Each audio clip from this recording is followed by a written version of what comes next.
Hey team, hope everybody is doing well today. Thank you very much for your patience with me this past week with having to cancel class. I'm incredibly sorry that had to happen, guys. I was flat on my back with the flu, still recovering from it. Didn't want to give it to anybody, and frankly, didn't have a voice and wouldn't have been able to speak much in class anyway. So I apologize for any confusion that may have caused. I'm going to have your assignments graded and back to you by class time on Monday, and am more than happy to set up an appointment with you for that. I'm going to give you feedback on your assignments, but if you'd like to go over your paper with me individually, my only request is that we do that in a meeting outside of class. Excuse me. Just so that we can do that on a private basis with us. I've just seen that when it comes to a paper like that, reviewing it with an entire group of people, can just lead to a lot of confusion. So really quick, we're going to cover chapters 7 and 8. I shouldn't say really quick. We're going to cover chapters 7 and 8 that we were supposed to cover on Monday night. I'm going to break this apart into 2 YouTube videos. Just know as well that if you need closed captioning, that is available on YouTube. So feel free to leverage that if you have any trouble. I'm also going to upload these PowerPoints to Blackboard so that you can have access to the hyperlinks that are contained within the PowerPoints. Make sure that if it's text material that is within those PowerPoints, make sure you click on those because those are going to be fair game for the midterm. Okay. Awesome. So, excuse me.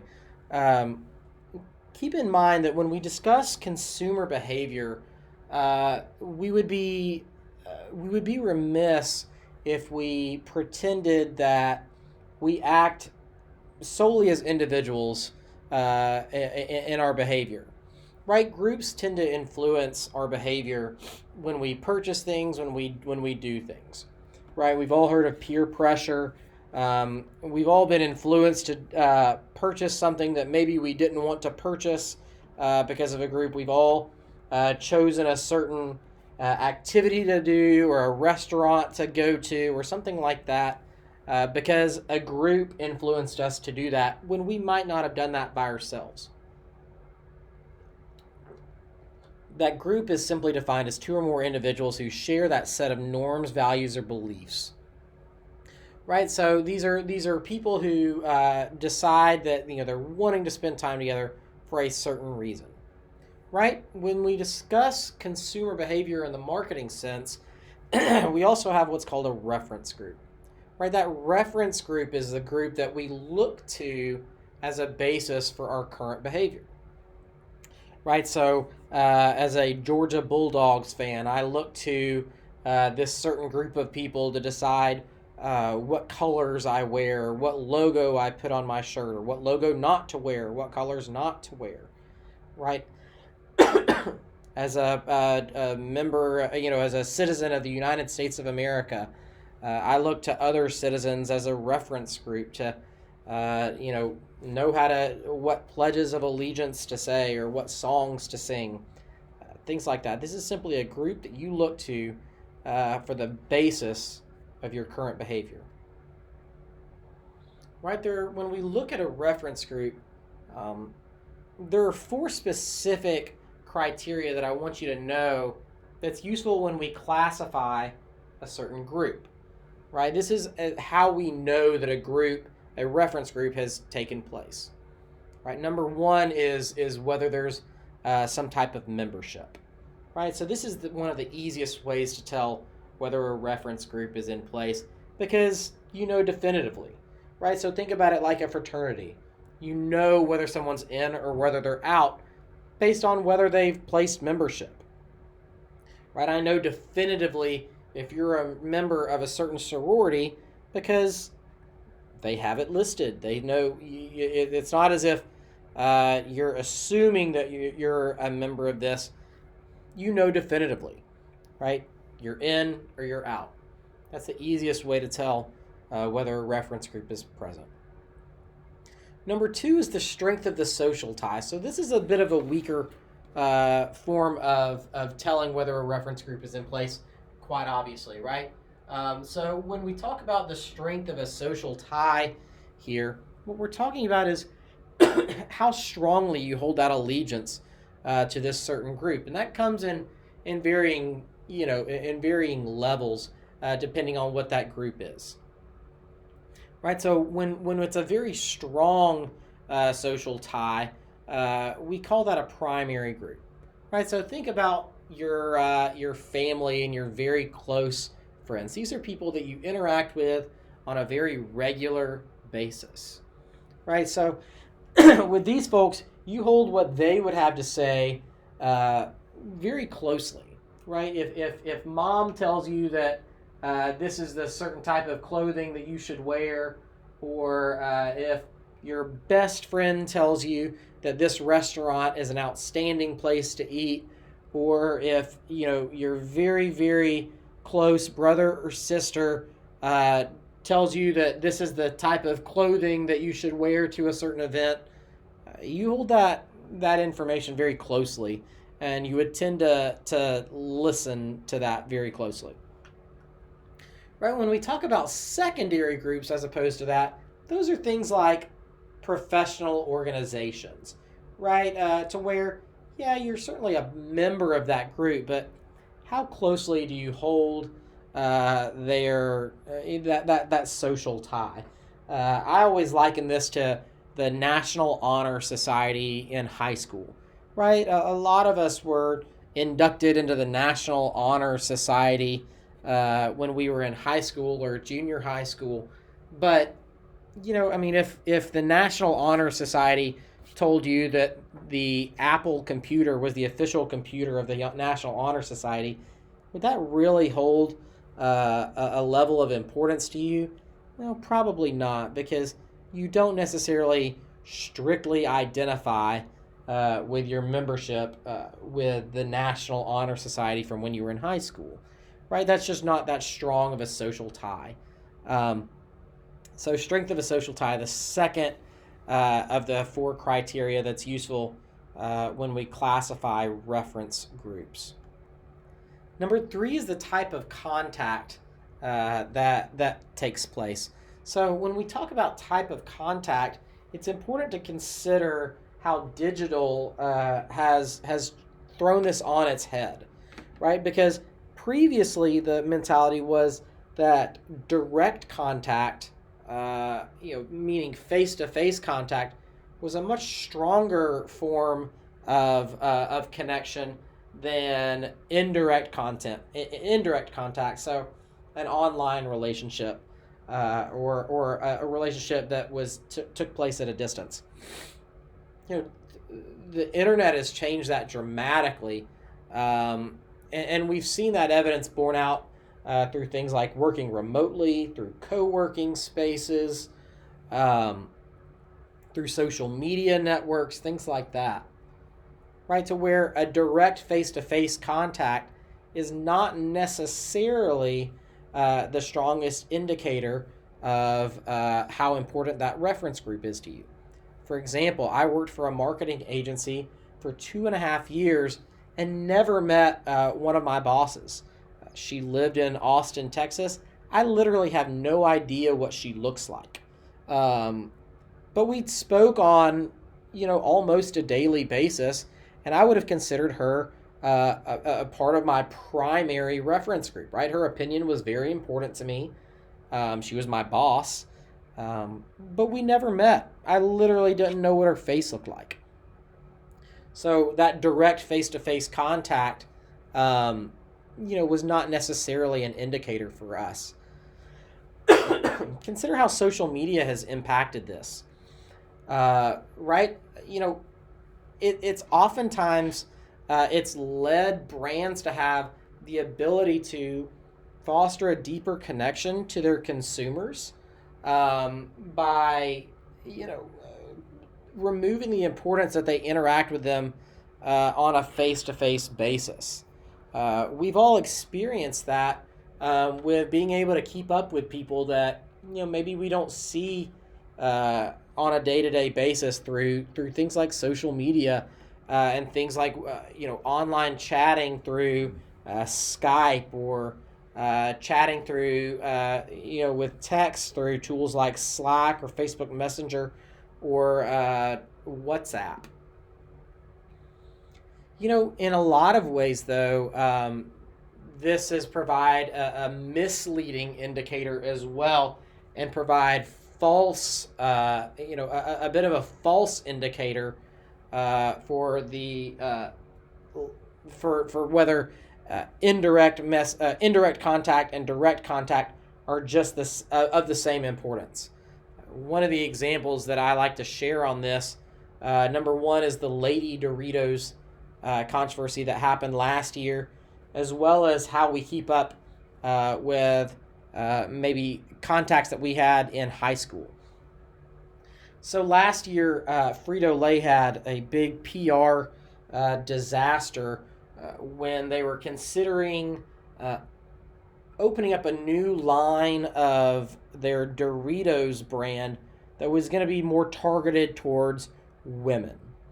So the mentality that they say they had gained from online listening was that women desired a chip that did not get their fingers as dusty with the Doritos flavoring, and that the crunch of the Doritos chip was simply too harsh for women, that they wanted a softer crunch to their chip. Well, obviously, as we say that out loud, that's absurd, right? What women don't necessarily inherently want a chip that has less flavoring to it, and certainly a less crunchy chip is not necessarily a feminine trait. Right, what happened is that they thought they had a strong pulse on their brand community, when the reality is that was a misleading indicator. That what it caused them to do was think that they had that strong connection, and so what they failed to do was actually ask those questions, actually have things like focus groups to say, what is it that women desire in a chip experience, right? And so they assumed things based on their strong online relationship that weren't necessarily true. Right? We all experience this on an individualized basis on social media as well. How many of us, I know I'm included in this, have folks that we haven't seen in years and years and years that we're still connected with on Facebook. We still see their activities that have happened in life. Perhaps we like a post every now and then. We think that we know what's going on in their life. But then, you look up and it's been 3, 4, 5 years since you've actually spoken with them, and you really don't know what's going on in their life at all. You just know some of the highlights or what they've wanted you to see on social media. Your assumption is that you've had a stronger type of contact, even though that contact has been indirect, but really that's been misleading, that you're really not that close at all. You just have a lot of false indicators. So my encouragement on this as you become professional marketers is to embrace the power of indirect contact when it comes to classifying groups, but don't be misled by simply the presence of that indirect contact. Make sure that you're really fostering that deep relationship with your target market and ensuring that your assumptions are actually reality. Number 4 of the criteria useful to classify reference groups is that level of attraction to your group. Is it culturally desirable to be a part of that group? Because we have what's called aspirational reference groups, right? That's groups that we want to be a part of, right? That are desirable that people would say, yeah, that's a good thing, to be a part of. And we might have differing opinions on what that is, right? Certain political parties or something like that. But we think that that's a good thing, right? I want to be associated with the University of Georgia, or I want to be associated with the University of Tennessee at Chattanooga, right? Those are aspirational reference groups. It's desirable to look like you're a part of that. In the same respect, there's what's called disassociative reference groups as well. These are groups that you don't want to look like you're a part of, and so you want to avoid any semblance of reference to that, right? I mean, the governor of the state of Virginia is learning that right now, right? To where he dressed up in blackface when he was in college, allegedly, and was allegedly seen in a photograph with someone dressed up like a member of the Ku Klux Klan, right? The Ku Klux Klan would be a disassociative reference group, right? We don't want to have any semblance that we want to look like we're a part of that group or connected to that group in any way, shape, or form. Similarly with dressing up in blackface or something of that nature, of a racial nature. Brands don't want any association with that. And so any semblance of that, brands are taking extra precautions now, right? Katy Perry had a line of her shoes that she's taking off the market now because it had a very light semblance that it could be referencing blackface in that. She wants no part of that dissociative reference group, and so they're pulling the line of shoes. So make sure you know that when we have reference groups here, that those reference groups can be aspirational or dissociative. If you have any questions on anything we've covered so far, please feel free to email me. So when we talk about these types of groups, we've talked about the criteria that we can use to define them, but they also have different types of groups, right? Why are we a part of that group at all? Well, number one, it could be because we consume the same things, right? So this would be, an example of people who consider themselves fans of Apple computers, right? I would lump myself into this, that simply because we purchase certain products or because we've self-selected to be in this group, we've committed ourselves to that certain brand, right? I mean, we all see people who, have stickers on the back of their trucks, right? That they, or their car, where they strongly identify with the type of car that they purchase. Perhaps it's the school that they attended, right? Because they've self-selected to be a part of this group, they want to display their commitment to that brand. Perhaps the type of group that you're in is because there's an identifiable hierarchy in this certain society, right? Moms groups, or we've seen the rise of mommy blogs in the past decade, right? Because there's been an identifiable hierarchy within the family unit, right? You know whether or not you're a mother or not. So that's caused them to be in that certain group. Perhaps there's a shared set of beliefs or values. So, right, this would be things like religions or political groups that they've joined together because we all believe or espouse the same thing, right? That could be one reason that you join a group. Number 4, because perhaps you have a unique jargon or unique rituals, right? So things like joining the local choir, or joining the local symphony, or joining a club sports team, that we've all joined this group because we like doing the same things.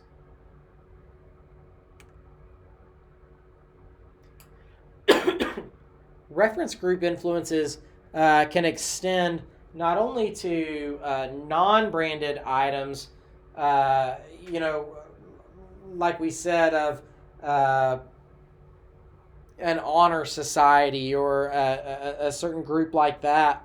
But they can also be extended to brands themselves. Brands can add a lot of value when the consumer feels a level of ownership over the product, and therefore the brands can create a sense of greater loyalty with that. You take pride in the fact that you are a part of that brand. Right, so one of the chief examples that we see in the Chattanooga community right now is within our soccer team. Right, so for those of you who aren't a part of this culture within Chattanooga, the Chattanooga Football Club, there's been a new soccer team that's come to town that is seeking to kind of dethrone Chattanooga Football Club, for lack of a better term. And so what Chattanooga Football Club has done is they've dipped into their brand equity that they've built. They've dipped into their brand loyalty that they've created, and they've done this through crowdfunding. What they've really done is through this is, not what they've really done. They actually have done it. They've opened up ownership of the team, where they've offered literal shares of the company to fans that you can buy a certain part of the company. Right. So what they've done is they've translated that level of loyalty into actual dollars and cents. A pretty fascinating study of the power of a brand community that they've built.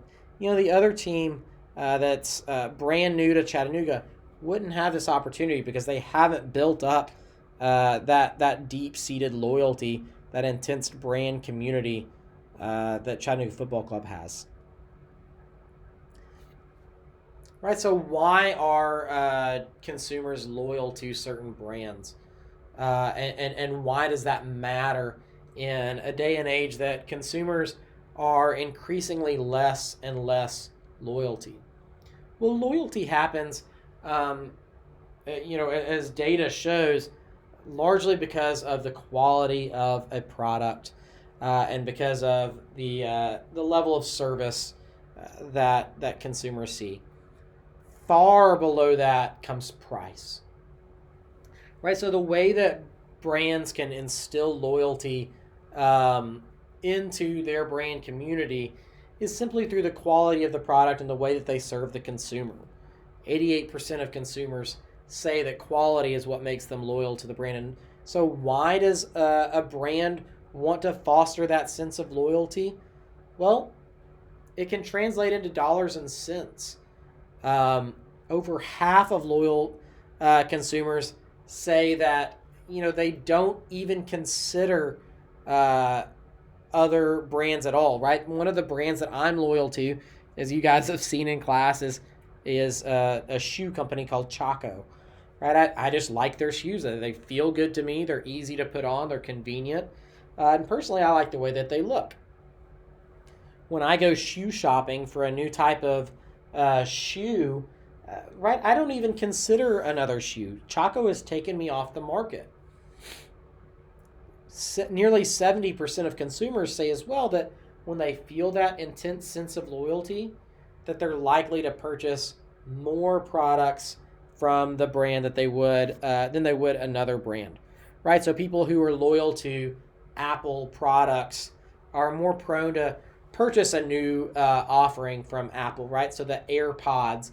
Right, the folks who are purchasing the new AirPod earphones are people who are likely already Apple fans, and so Apple is cashing in on that level of loyalty. Right, they're tending to buy more from that company simply because of their allegiance to the company. Included some slides here for you to see what that looks like in terms of millennials, particularly in brand loyalty. feel free to pause here if you're interested in these statistics.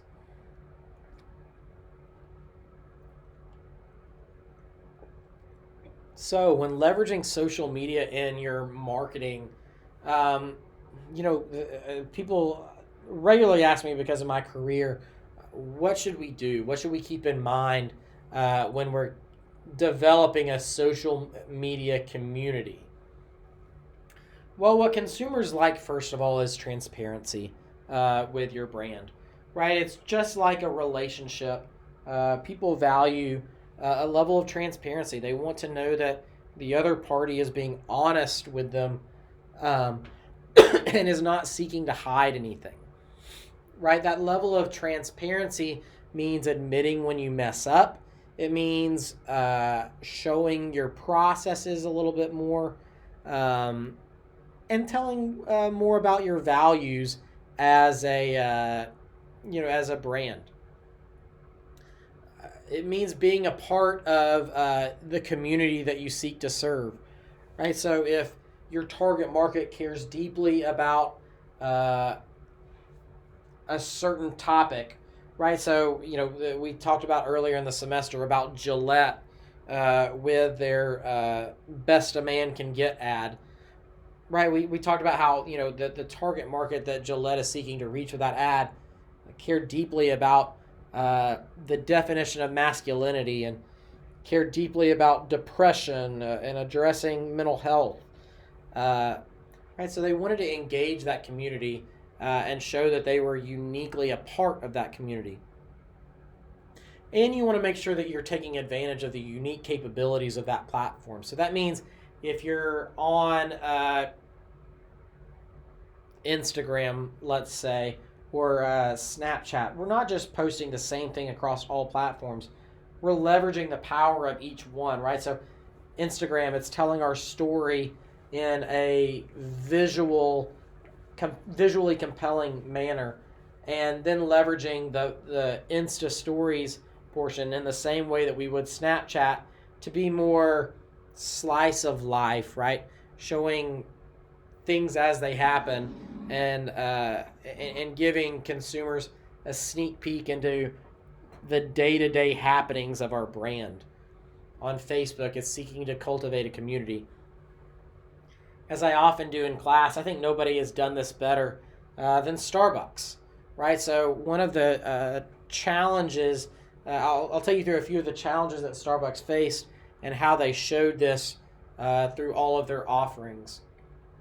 Right, so when the Great Recession hit, I thought Howard Schultz had a very great quote in his book Onward about Starbucks as they were hitting the Great Recession. He said that the Great Recession didn't cause any of Starbucks' problems. The Great Recession revealed problems that Starbucks was already having, and that was that they'd lost touch with their community.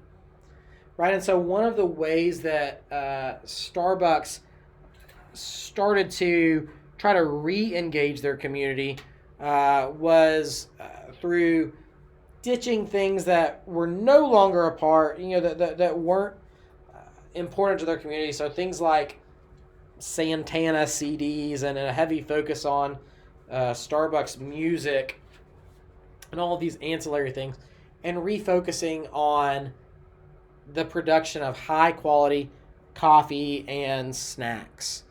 And so literally during the middle of the recession, when revenue was of the utmost importance to Starbucks, Howard Schultz made the decision that for a couple of hours one day, they were literally going to shut down every single Starbucks in the entire United States and retrain the entire staff on how to make coffee and how to make quality espresso products.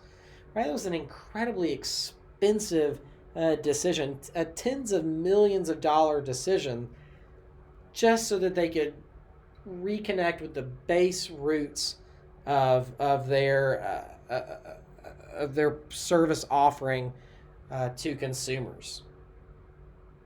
Right? They wanted to ensure that consumers felt as if Starbucks was a part of their community.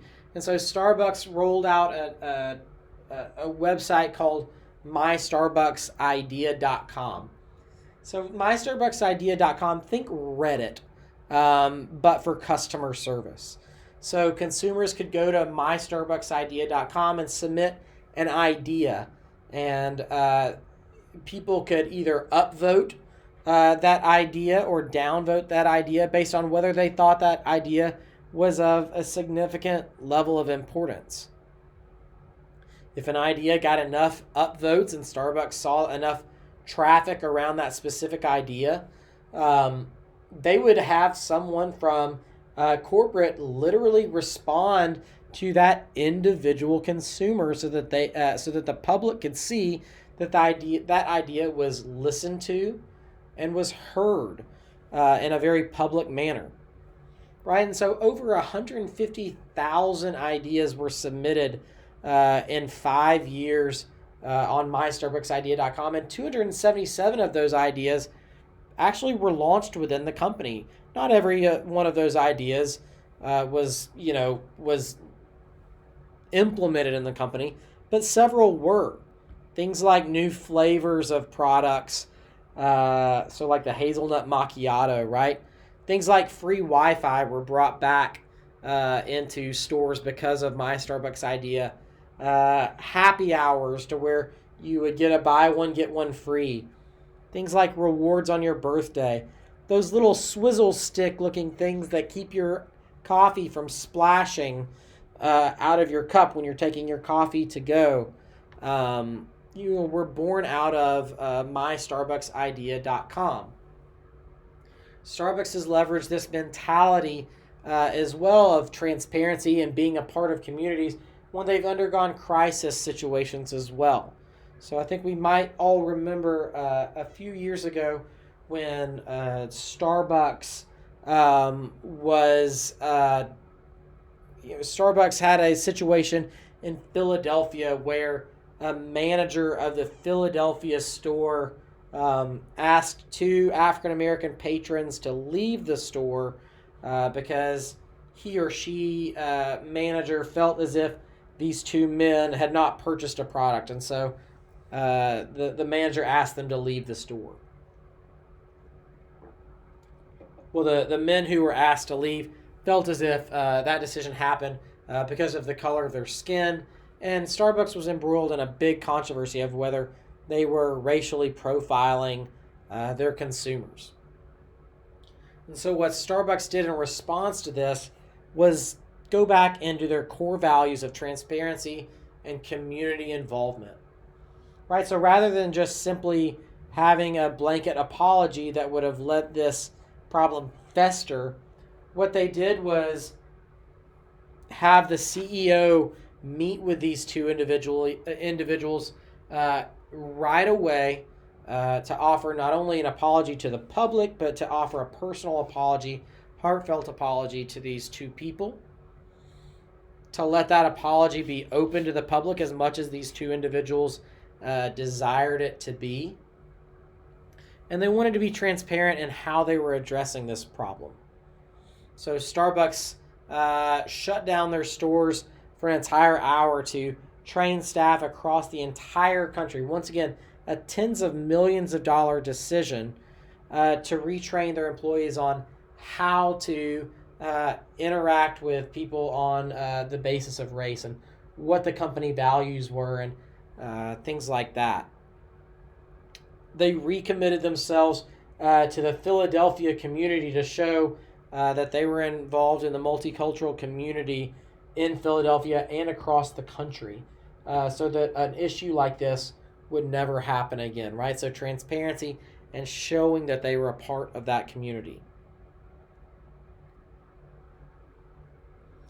Right, so the type of reference way that reference groups can influence us. Right, the first way it can be is informational. This is when individuals use certain behaviors and opinions of a reference group based on the information that those reference groups offer. So, for example, I might buy a certain type of sock because Michael Jordan says that sock is the best. Right, that we purchase a certain type of shoe because we know that LeBron James is a thought leader in terms of what type of shoes would be best for basketball type activities.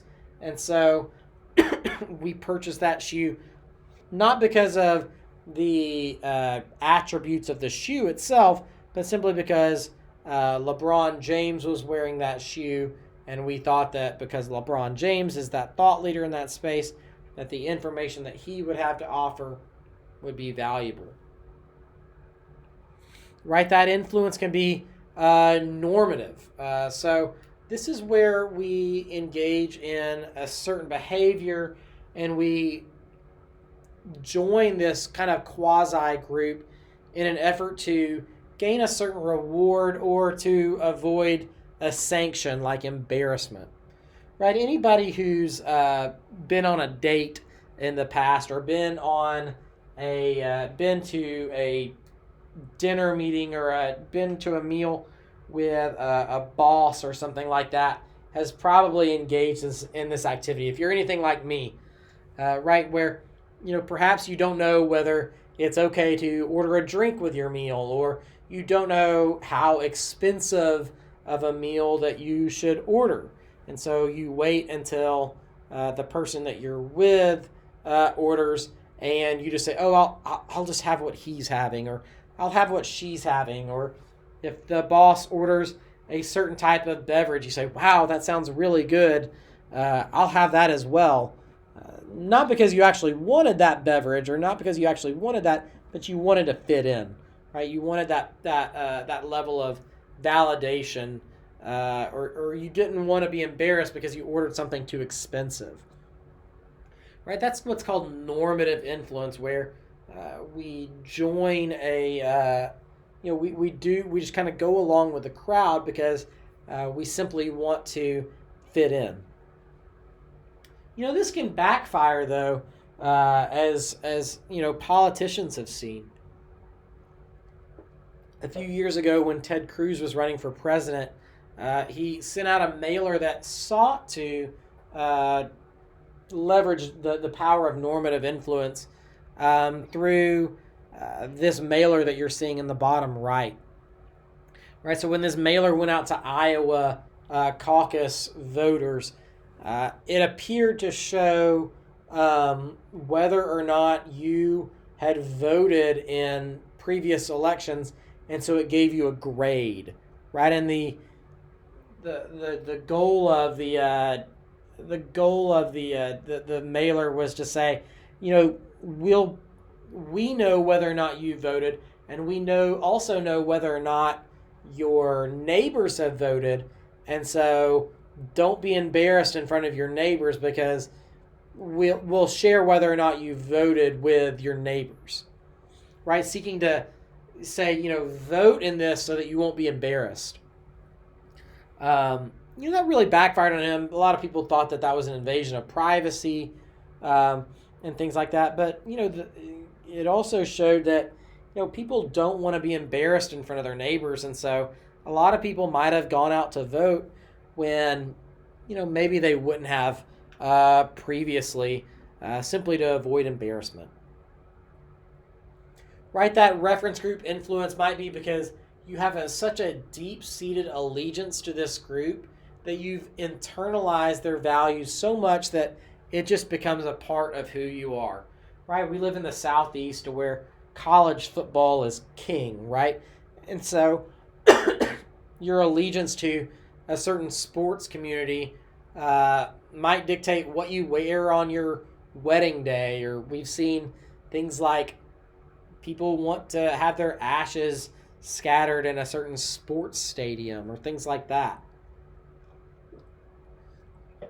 where you seek to work only so that you can afford an activity like hunting or fishing, things like that because of the activity that you engage in, that you enjoy it so much that it becomes a part of who you are.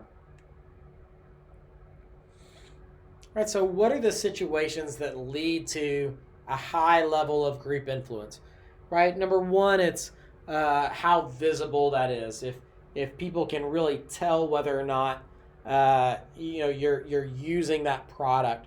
right? And so that means if that level of usage is relatively high, then the reference group might have a strong level of influence to you, right? If the product is incredibly relevant to that group, right? So the official basketball of the National Basketball Association, right? A basketball is inherent to playing the game of basketball, and so that the National Basketball Association would have a high level of high degree of reference on a group of people who play basketball.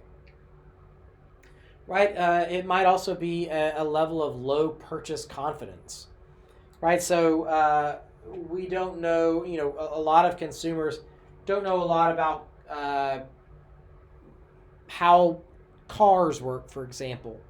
And so we outsource our level of confidence to something like J.D. Power and Associates, to where we don't know whether a car is a certain quality, but we have confidence that J.D. Power and Associates knows that, and so we really listen to what they have to say about this certain subject. Same thing with U.S. News and World Reports with colleges. Right, if we have a strong individual commitment to a certain group or organization, right? We just talked about that with things like college football, right? Then the college football team might have a high level of influence over consumers, right? So a rabid fan base of a college football team might be likely to listen to what the college football team has to say about certain subjects, right? And not surprisingly, if the item is not incredibly necessary as well, so this is on the flip side of that visible usage. If it's an easily outsourceable product that is not worth a consumer taking their time to study, then a reference group might have a strong level of capability to sway someone's opinion on that as well. So we've talked about opinion leaders as well. So what an opinion leader is a go-to person for a specific type of information. What I want you to know specifically about opinion leaders is that these opinion leaders are category specific. Right? So opinion leaders are not a one-stop shop for important things. Opinion leaders are category specific. I'm not necessarily looking to Bill Nye the Science Guy for basketball tips, right? And I'm not looking to LeBron James to tell me how to work algebra problems. Opinion leadership is category specific. And so we'll often seek opinion leaders in different categories that that certain opinion leader has a high level of sway in. Right, so when we have an opinion leader present, they often serve as a go-between in marketing activities between the brand and the consumer. So when do we need an opinion leader? Well, this grid is incredibly helpful, and it's going to be vital that you know this for your midterm, for the scenarios that you would leverage an opinion leader. Right, so this grid, if you know anything about Eisenhower matrices, you would just want to line these up, right? So, for example, if I know, since I own a digital marketing agency, I have a high level of knowledge about Facebook advertising, right? So my level of product knowledge right here would be of Facebook advertising would be in that top left-hand quadrant, right? My product knowledge is high, right? And so let's say that my involvement, let's say that a client has reached out to me with a fairly simple Facebook advertising campaign. This isn't something that is incredibly difficult for me to do. right? So in that scenario, my product involvement, my purchase involvement would be relatively low, right? Because this isn't a very difficult task for me. So if we line those up, I would end up in this bottom left-hand quadrant, right? Where I would have a low likelihood to seek out an opinion leader's opinion on this. Right on the flip side of that is me with an automobile. Right? My product knowledge of automobiles is relatively low. I don't know much about cars. I don't know how they work. I don't know what the attributes of a car that I should be looking at, things like that. So my product knowledge of a car is relatively low. But my involvement with an automobile, I use it on a daily basis, right? I get into that car on a daily basis. And so my purchase involvement, my product involvement is relatively high. So if we line that up, I would be in the top right-hand quadrant of that, where I would have a high likelihood to seek out an opinion leader to tell me what I should look for in a car. Right, so on your midterm, I would expect for you to be able to know when a consumer would be more or less likely to seek out an opinion leader in a scenario like this. So this would be a good slide to highlight for you. Right, so similar to what we talked about with all of this, brands have started to leverage opinion leadership through online social media influencers. So folks like Justin Bieber or the Kardashians are leveraging this through, they're thought of as an opinion leader in their taste and things like that. And so, they're doing things like having shout outs to certain brands. And so, brands are seeking to, leverage the communities of these thought leaders to extend their knowledge about brands. And so putting these products into these influencer social media feeds or into James Bond movies, and so where product placement is important, things like that. If you want to know more about product placement and about influencer marketing, I've provided you a couple of links both on the screen, and there's another one in your notes that I'd highly encourage you to watch. Right, so we do that, we mentioned this a little bit earlier, through things like viral marketing. Right, so this is essentially word of mouth marketing, but in online, to where consumers are intrigued in the messaging enough to where they'd want to share that to their fellow their fellow social media communities. Right, we do that through things like blogs and through easily shareable platforms like Twitter and Snapchat and Instagram stories, to where we can cultivate that level of buzz. Some helpful statistics for you if you're interested in influencer marketing on this. And so the reason that we would want to leverage influencer marketing and viral marketing like this is to diffuse innovation.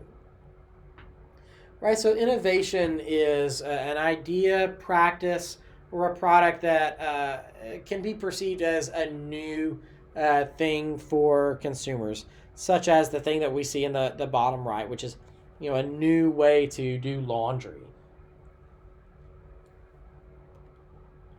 Right, so there's different kinds of innovation. That innovation can be continuous. When that innovation is relatively continuous, that means that while it certainly is a new thing, this isn't something that's really rocking the boat with consumers. So right, like a new flavor of toothpaste, right? This is a new thing, but a consumer might not even notice it, right? So if Crest comes out with a new toothpaste. Certainly they'd want the consumer to know about it, but this is a continuous innovation. This isn't something that is really important to a consumer.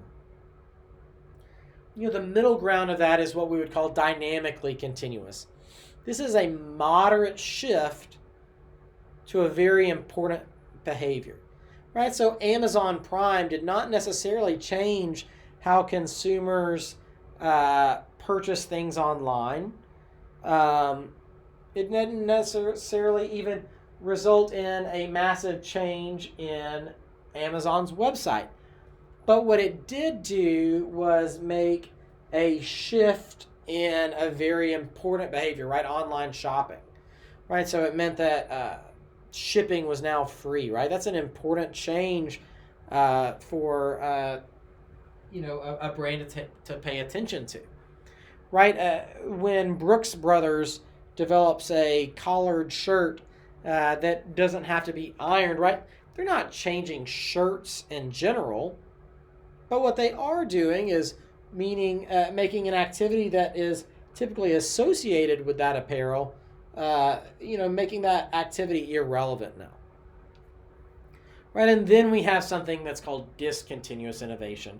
And that's a significant change, like artificial intelligence or a car that you no longer have to put gasoline in, right? This is a major change to a significant behavior, right? I mean, this is groundbreaking stuff to a behavior that's very significant to someone's life, right? So that's a discontinuous innovation.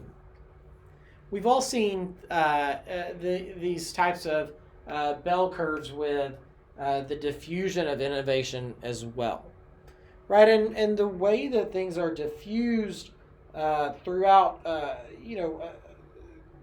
throughout a community are affected by different things, like the type of group that you're in, how important that decision is, how much effort the brand is making in their marketing strategy, right? And whether that can be trialed and things like that. And so that makes a big effect in whether, how quickly an idea is disseminated throughout a market. Right, and so we categorize people on when they are likely to adopt this product, right? Whether they do it at the very beginning and they would be classified as an innovator, or they're on the early cusp of it, but not one of the very first people. And so they'd be either an early adopter or an early majority. What I want you to do is look at these different adopter categories, and if you want to write a note right here, correspond slide 24 with slide 22, and understand the definitions of these adopter categories. All right, guys, I hope you've enjoyed this chapter. Make sure you pay attention to the next video that I'll be uploading, and we'll cover the next thing that we were a part of this section. Have a great day, guys. Go Mocs.